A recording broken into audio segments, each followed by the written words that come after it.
Shalom, peuple de Dieu. Il y a des saisons dans nos vies où nous avons l'impression que rien ne bouge. On prie, mais on ne voit pas de réponse. On fait des efforts, mais on ne voit pas de résultat.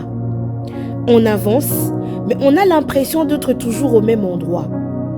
Et parfois, le plus difficile n'est pas ce que nous vivons, mais c'est de voir les autres avancer pendant que nous attendons.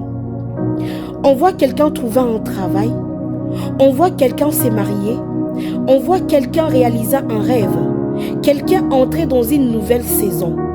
Et intérieurement, on commence à se demander, Seigneur, et moi, quand est-ce que mon tour viendra? Est-ce que tu m'as oublié? Est-ce que mes prières arrivent encore jusqu'à toi?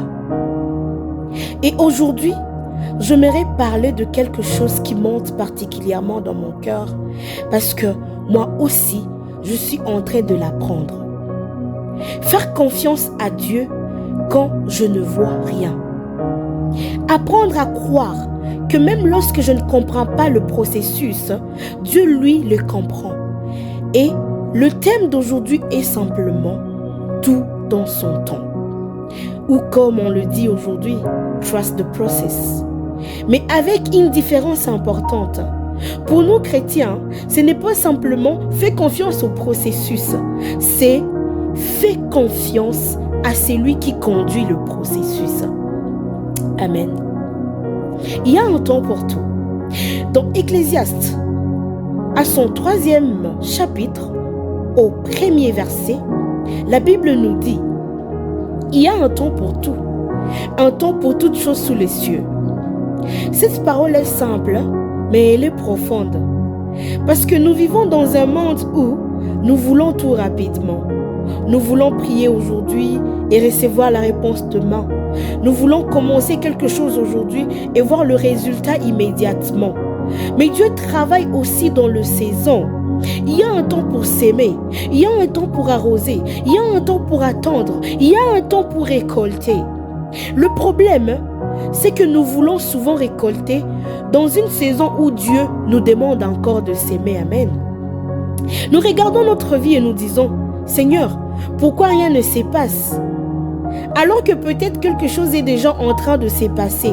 Simplement, nous ne le voyons pas encore. Une graine sous terre ressemble à une graine morte. Mais sous la terre, quelque chose travaille. Et peut-être que la vie ressemble aujourd'hui à cette graine. Peut-être que ta vie, ma vie, ressemble aujourd'hui à cette graine. Tu ne vois rien, tu ne comprends rien. Tu te demandes pourquoi Dieu te fait attendre. Mais peut-être que quelque chose est en train de prendre racine. Le fait que tu ne vois pas ne signifie pas que Dieu ne travaille pas. Prenons Joseph. Joseph reçoit un rêve. Dieu lui montre quelque chose concernant son avenir.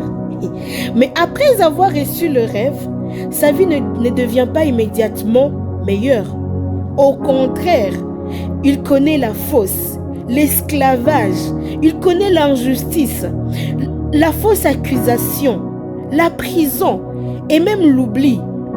Je pense que vous connaissez l'histoire de Joseph. Et puis imaginez un peu Joseph. Dieu lui a montré quelque chose de grand.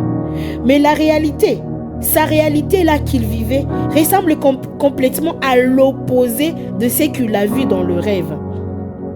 Et Joseph aurait pu se demander, Seigneur, si cette parole venait vraiment de toi, pourquoi est-ce que ma vie ressemble à ça? Combien de fois nous aujourd'hui on se pose la même question que Joseph? Et peut-être que quelqu'un qui est en train de m'écouter aujourd'hui, comme je viens de le dire, se pose exactement la même question. Seigneur, si tu as un plan pour moi, pourquoi est-ce que je traverse ça? Mais l'histoire de Joseph nous enseigne quelque chose, chers chrétiens. Le processus n'annule pas la promesse.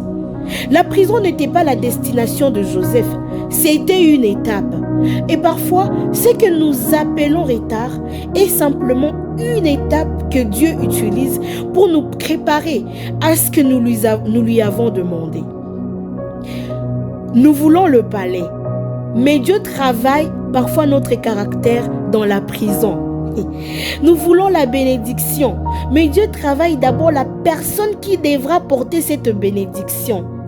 Et finalement, écoutez ceci. Joseph dira dans Genèse 50, 20, il dit ceci: vous aviez médité de me faire du mal, mais Dieu l'a transformé en très bien. Dieu l'a changé en bien. Ce qui semblait être une succession de mauvaises choses faisait pourtant partie d'une histoire que Joseph ne pouvait pas encore comprendre. Alors peut-être aujourd'hui, tu es au milieu d'un chapitre que tu n'aimes pas. Ne conclue pas trop vite que ton histoire est terminée. Tu es peut-être simplement au milieu du processus. Regardons aussi David. David est choisi, il est oint par Samuel. Mais après son onction, qu'est-ce qui se passe? Il ne monte pas immédiatement sur le trône. Il retourne garder le brebis. Il va connaître Goliath. Il va aussi connaître Saül. Il va fuir. Il va se cacher. Il va attendre. David avait reçu l'onction avant de recevoir le trône. Et cela m'apprend quelque chose que je partage avec vous aujourd'hui. Il peut y avoir un espace entre ce que Dieu commence et ce que nous voyons. Tu peux avoir une direction sans encore avoir la destination. Amen. Tu peux avoir une vision sans encore voir sa réalisation. Tu peux savoir que Dieu t'appelle à quelque chose sans comprendre comment tu vas y arriver. Et pendant cette période, Dieu ne fait pas que préparer la situation. Il prépare aussi la personne. Nous nous demandons souvent, et plutôt souvent nous demandons au Seigneur, change ma situation. Mais parfois, pendant que nous attendons que Dieu change notre situation, Dieu est en train de nous changer nous-mêmes. Et peut-être que l'attente n'est pas seulement une attente pour obtenir quelque chose. Peut-être que c'est une école. C'est une école de patience, une école de foi, une école de maturité, une école de dépendance envers Dieu, chers chrétiens. Et c'est ici que Galates, à son 6e chapitre, au verset 9, prend tout son sens. Écoutez ce que cette parole nous dit. Ne nous lassons pas de faire le bien, car nous moissonnerons au temps convenable si nous ne relâchons pas. Ne nous lassons pas de faire le bien, car nous moissonnerons au temps convenable si nous ne relâchons pas. J'aime énormément cette expression, au temps convenable, pas immédiatement, pas forcément quand je le veux, pas quand les autres pensent que cela devrait arriver. Ça dit au temps convenable. Et je crois que parfois, notre combat n'est pas de savoir si Dieu est capable. Nous savons qu'il est capable. En tout cas, ça, nous le savons très bien. Notre combat, c'est de lui faire confiance pendant l'attente. Continuer à prier alors que nous n'avons pas encore vu. Continuer à travailler alors que le résultat ne sont pas encore là. Continuer à être fidèle, continuer à servir, continuer à s'aimer, continuer à croire. Parce qu'une récolte ne se voit pas le jour où la graine est plantée. Mais cela ne signifie pas que la graine ne travaille pas. Alors si aujourd'hui, tu es dans une saison d'attente, ne te lasse pas. Ne confonds pas l'attente et l'abandon. Dieu peut être silencieux sans être absent. Je ne sais pas si vous le savez. Dieu peut être invisible sans être inactif.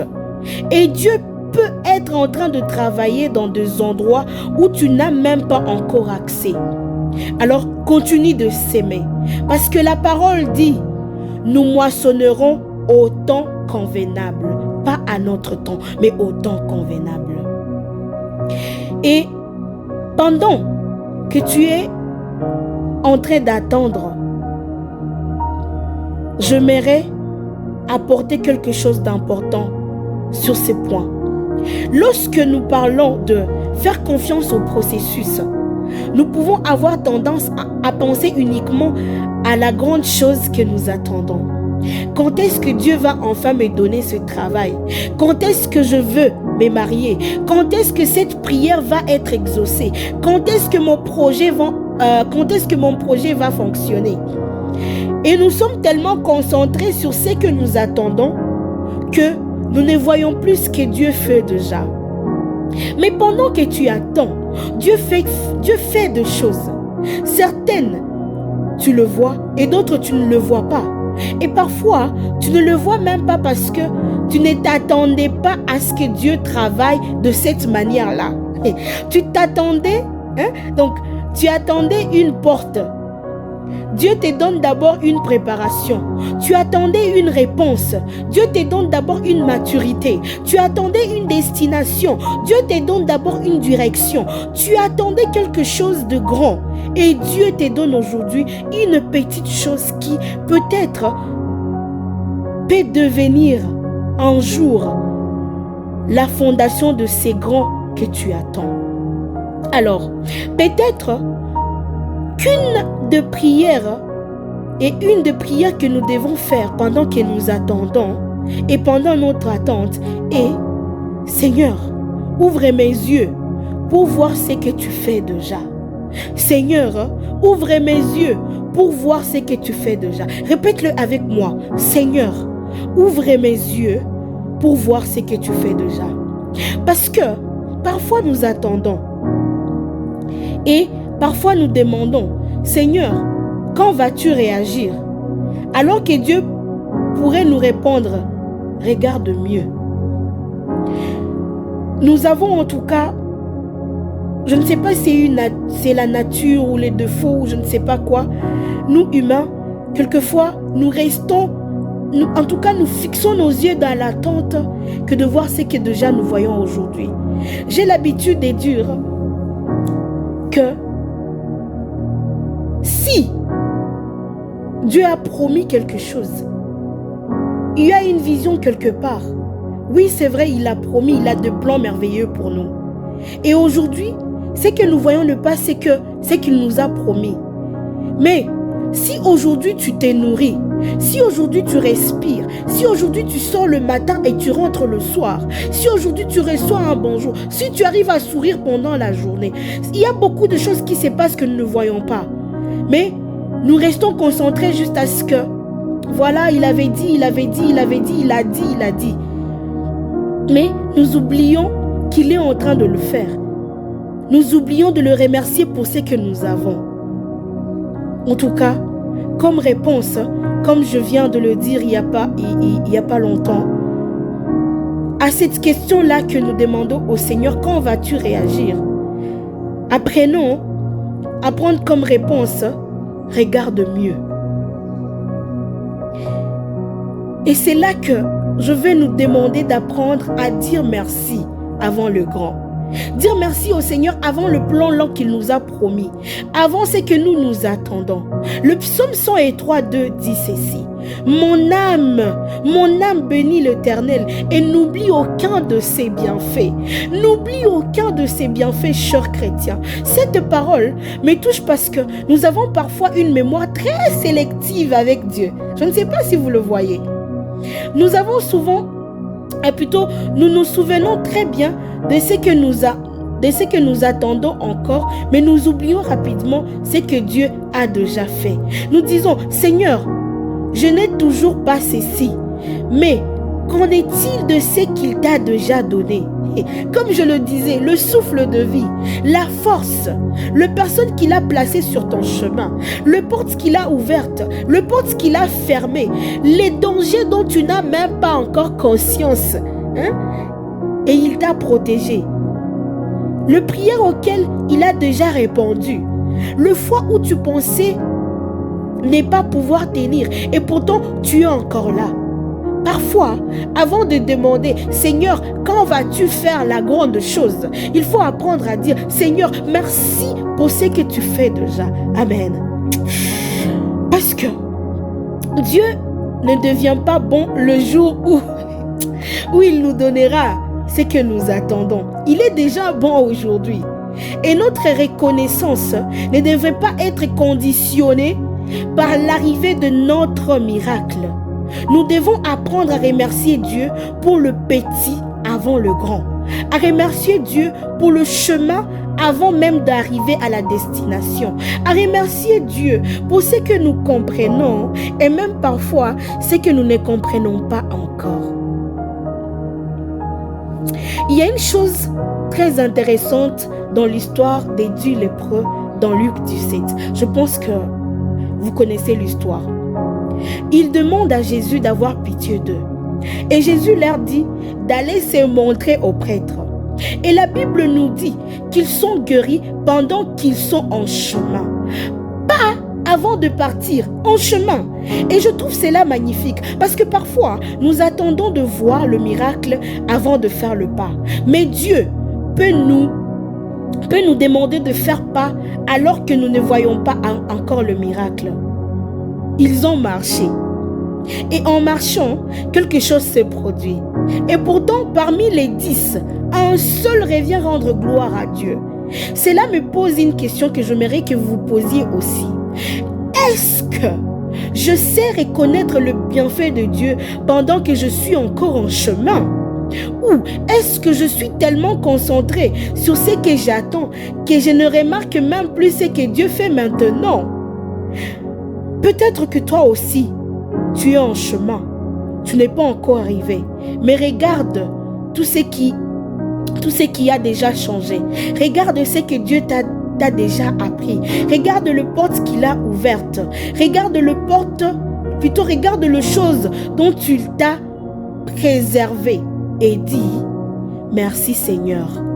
Merci Seigneur. Dieu est avec moi pendant que tu es en train d'écouter ceci. Merci Seigneur. Remercie le Seigneur. Dis-lui merci. Disons ensemble, merci Seigneur. Et puis, il y a cette histoire de Lazare dans Jean 11. Lazare est malade. J'espère que l'on se rappelle bien de l'histoire. Lazare, l'ami là de Jésus. Marthe et Marie envoient chercher Jésus, mais Jésus ne vient pas immédiatement et Lazare meurt. Lorsque Jésus arrive, Marthe lui dit, « Seigneur, si tu étais ici, mon frère ne serait pas mort. » En réalité, elle lui dit, « Seigneur, tu es arrivé trop tard. » Et c'est nous. Et en tout cas, c'est nous ça. Et combien de fois avons-nous pensé la même chose? Seigneur, si tu avais répondu plus tôt, Seigneur, tu avais ouvert cette porte plus tôt. Si tu l'avais fait, si tu avais empêché cette situation, si tu étais intervenu avant que les choses deviennent comme ça. Mais Jésus n'était pas en retard. Il avait simplement un autre timing. Et cela ne veut pas dire que toutes nos situations finiront exactement comme celle de Lazare. Mais cela nous rappelle quelque chose. Notre perception du temps ne passe seule de Dieu. Ce que nous appelons trop tard ne signifie pas nécessairement que Dieu est incapable d'agir. Et parfois, il y a des choses que nous avons déjà enterrées dans notre cœur. Un rêve, un projet, une relation, une espérance. Et nous avons dit c'est fini. Mais peut-être que Dieu veut simplement nous rappeler aujourd'hui, te rappeler aujourd'hui, me rappeler aujourd'hui. Tu ne sais pas encore ce que je peux faire avec cette histoire. Tu ne sais pas encore ce que je peux faire avec cette histoire. Mais j'aimerais parler aussi à une catégorie de personnes. Peut-être que tu m'écoutes et tu t'es dit, tout cela est beau, mais moi, Dieu ne m'a jamais promis quelque chose. Tu n'as pas reçu une promesse particulière concernant ton mariage. Tu n'as pas reçu une promesse particulière concernant un travail. Tu n'as pas reçu une promesse particulière concernant ces projets que tu as. Tu pries simplement, tu espères, tu désires certaines choses et tu te demandes. Alors moi, je fais confiance à quel processus. Et je pense qu'il faut être honnête sur quelque chose. Nous n'avons pas besoin d'inventer de promesses que Dieu ne nous a pas faites. Nous n'avons pas besoin de dire « Dieu m'a forcément promis que j'aurai exactement ceci ». Notre foi ne doit pas reposer sur une histoire que nous avons écrite à la place de Dieu. Notre foi repose d'abord sur Dieu lui-même. Proverbe 3,5 nous dit ceci: confie-toi en l'Éternel de tout ton cœur et ne t'appuie pas sur ta sagesse. Le verset ne nous dit pas sache exactement ce que Dieu va faire. Il dit confie-toi. Et c'est différent. Je ne peux pas connaître le résultat, mais je peux connaître celui à qui je confie mon avenir. Je peux dire, Seigneur, voici ce que je désire. Voici c'est pourquoi je prie. Voici ce que j'espère. Mais je ne veux pas seulement te faire confiance si tu me donnes ce que je veux. Je veux te faire confiance parce que tu es Dieu. Et c'est peut-être là que notre foi devient plus profonde. Parce que faire confiance à Dieu, ce n'est pas dire « je sais que Dieu fera exactement ce que j'espère ». C'est plutôt dire « je ne sais pas exactement ce que Dieu fera, mais je sais que je peux lui remettre ma vie ». Vous vous rappelez à Gethsemane, il a dit « que ta volonté soit faite ». Et pour moi, l'un des plus beaux exemples de cette confiance se trouve là à Gethsemane. Jésus prie: Père, si tu voulais éloigner de moi cette coupe, toutefois, que ma volonté ne s'efface pas, mais la tienne. Jésus exprime son désir. Il ne fait pas semblant de ne rien ressentir, mais à la fin, il remet sa volonté entre les mains du Père. Et cela nous enseigne quelque chose de très profond. Faire confiance à Dieu ne signifie pas « Seigneur, je sais que tu vas faire ce que tu veux ». La vraie confiance veut dire et peut dire « Seigneur, voici ce que je veux. Moi, je veux ceci, papa. Mais je te fais assez confiance pour accepter que ta volonté soit différente de la mienne. » Oui, ça c'est difficile. Parce que nous voulons souvent que Dieu bénisse notre plan. Alors que parfois, Dieu nous demande de lui remettre le plan lui-même. Et peut-être que ta prière aujourd'hui doit être, notre prière aujourd'hui doit être, Seigneur, Seigneur, je ne te demande pas seulement de réaliser mes désirs. Apprends-moi à désirer ta volonté. Il faut le répéter. Seigneur, je ne te demande pas seulement de réaliser mes désirs. Apprends-moi à réaliser. Apprends-moi à désirer ta volonté. Parce que, au fond, notre sécurité ne devrait pas être dans le fait de savoir ce que Dieu va faire. Notre sécurité devrait être dans le fait de savoir qui est Dieu. Alors, concrètement, que faisons-nous pendant que nous attendons? Pendant que nous attendons, prions, travaillons, s'aimons, avançons, apprenons, grandissons, remercions le Seigneur. Restons disponibles à ce que Dieu veut faire. Et surtout, nous ne mettons pas notre vie en pause en attendant que Dieu réalise notre prière. Tu peux attendre un mariage et continuer à vivre, n'est-ce pas? Tu peux attendre un travail et continuer à te préparer. Tu peux attendre une opportunité et continuer à développer tes capacités. Tu peux attendre une réponse et continuer à servir. Tu peux attendre une porte et continuer à marcher avec celles qui sont déjà ouvertes. L'attente n'est pas une salle d'attente où tu ne fais plus rien. L'attente peut être une saison de croissance, une saison de préparation, une saison de découverte, une saison où Dieu te forme, une saison où tu apprends à les connaître autrement. Alors, ne gaspille pas ta saison d'attente en regardant constamment la porte qui n'est pas encore ouverte. Regarde aussi ce que Dieu t'a confié aujourd'hui. Et souviens-toi d'un verset, je me rappelle dans Galates 6, 9. Nous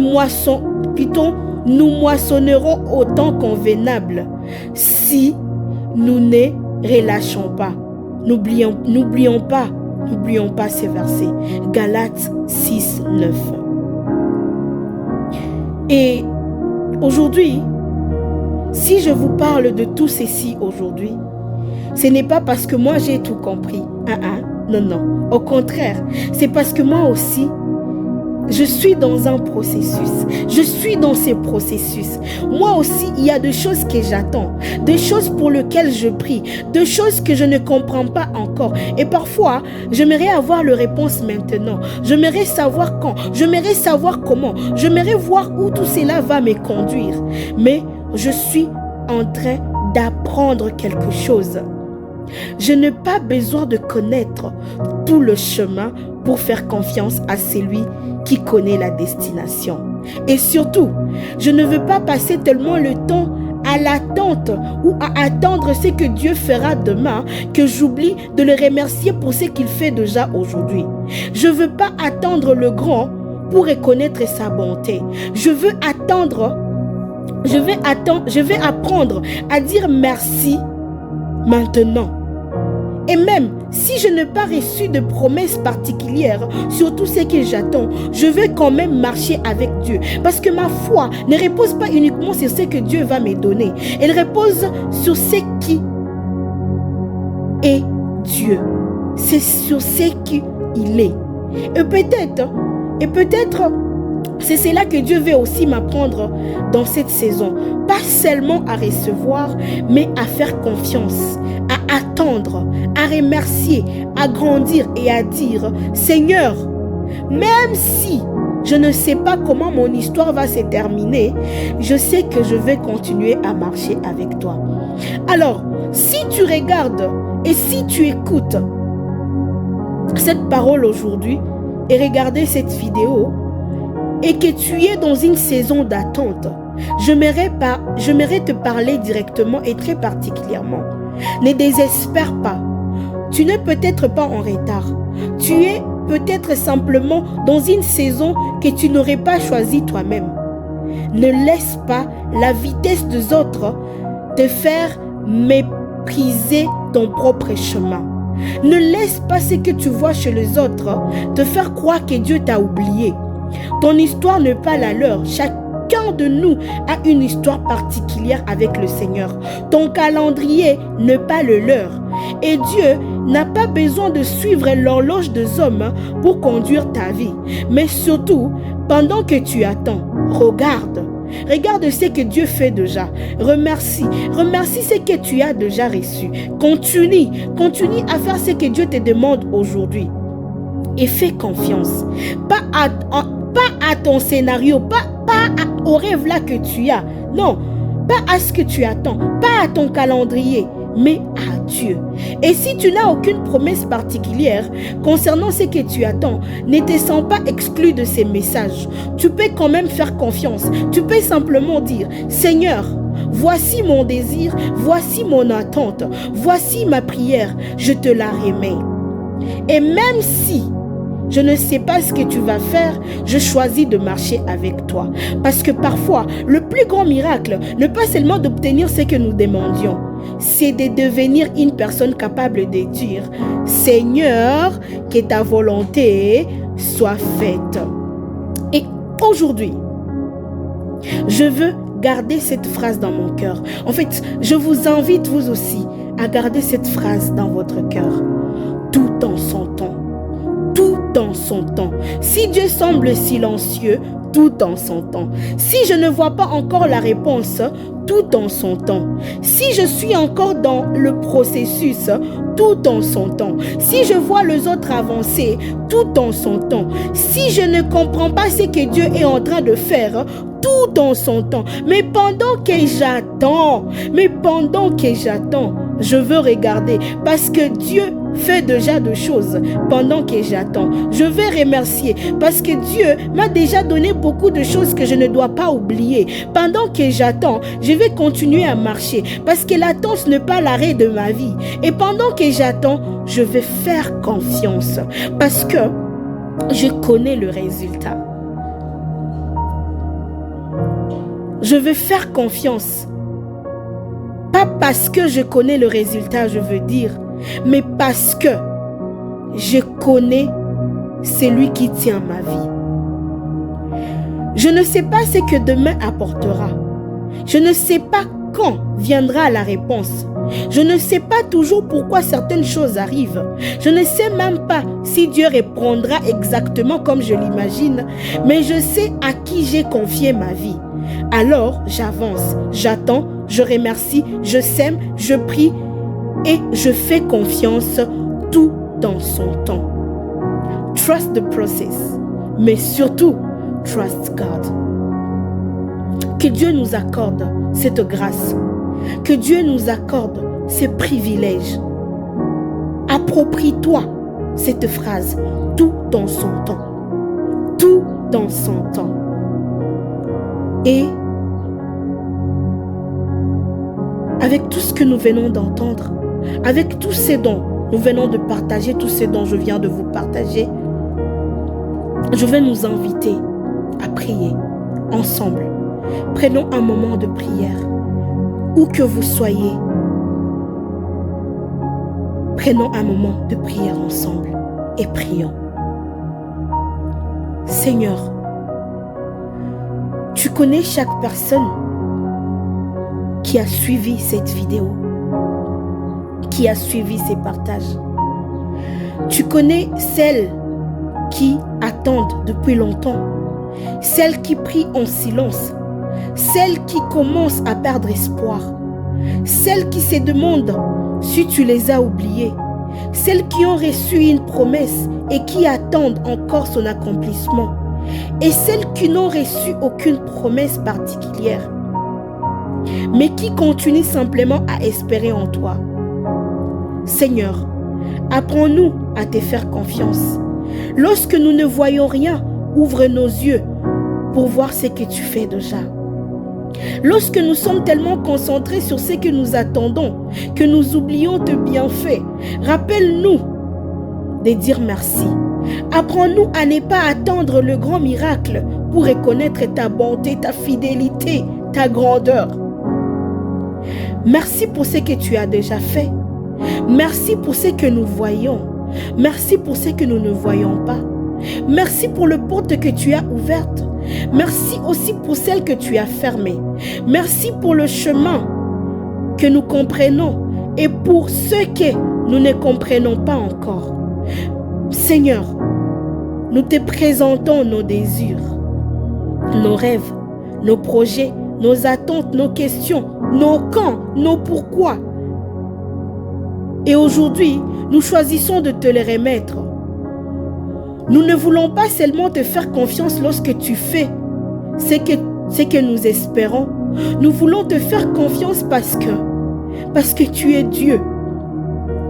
Donne-nous la patience d'attendre ton temps, la sagesse de connaître et de reconnaître ton œuvre, la gratitude pour les petites choses, la force de continuer à avancer. Et surtout, donne-nous un cœur capable de dire « Seigneur, que ta volonté soit faite ». Même lorsque nous ne comprenons pas, même lorsque nous ne voyons pas, même lorsque nous devons attendre, nous croyons que tu es là, que tu es présent, que tu restes fidèle, que tu es le Dieu capable, que tu es là, Papa. Nous croyons que tu travailles. Et nous choisissons maintenant, à cet instant, de te faire confiance. Tout en son temps. Oui, tout en ton temps, Seigneur. Amen. Soyez bénis, peuple de Dieu.